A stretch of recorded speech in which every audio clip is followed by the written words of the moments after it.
Thierry Roche, vous êtes intervenu ce soir lors d'une conférence de l'URIS sur les retours d'expérience des bâtiments sur le plan énergétique. Beaucoup de questions se posent, une certaine impatience, voire un certain scepticisme s'exprime. Quel est le message qu'on peut retenir globalement ? Alors, le message qu'on peut passer, effectivement, c'est qu'on n'a jamais fait un bond autant aussi loin actuellement sur nos bâtiments, sur la performance de nos bâtiments. Si on se retourne 15 ans en arrière, et pour savoir d'où on vient, le bond est extrêmement important.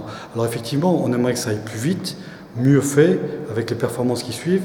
Aujourd'hui, on est en train de s'organiser, les filières s'organisent pour pouvoir y arriver. Donc aujourd'hui, effectivement, on est dans cet entre-deux. N'empêche que les bâtiments performants sont là. Les bâtiments en rénovation vont arriver et donc on est sur ce moment où tout le monde se croise et ce qui en fait un moment extraordinaire, c'est que tout le monde se pose les questions, se pose les bonnes questions et se regroupe pour pouvoir co-créer ensemble et trouver des solutions ensemble. Donc on est dans une phase expérimentale, c'est un vaste laboratoire, en quelque sorte, qui commence à porter ses fruits, dans lesquels les expériences donnent des résultats. Voilà, mais ce n'est pas qu'une expérience sur des prototypages, mais c'est pour aller construire la ville de demain avec toutes ses composantes. C'est pour ça que c'est un vaste chantier.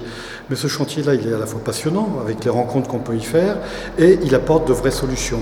Et je pense que la ville de demain sera peut-être frugale, mais en tout cas, elle sera joyeuse et connectée. Et elle devra prendre en compte les usagers et l'humain, qui ralentissent parfois les transitions qui ne sont pas que techniques. Voilà, on va quitter la performance pour la performance et on va aller plus vers la performance d'usage, c'est-à-dire qu'on va entourer l'usager pour lui donner un lieu à vivre dans lequel il va pouvoir non seulement côtoyer les autres et puis pouvoir se payer aussi son logement et puis la vie qui va autour. Alors est-ce qu'une des solutions, ce n'est pas le logement low-tech, peut-être une économie contrainte obligatoire sur la cellule elle-même, mais qui permet un redéploiement dans des espaces collectifs, par exemple?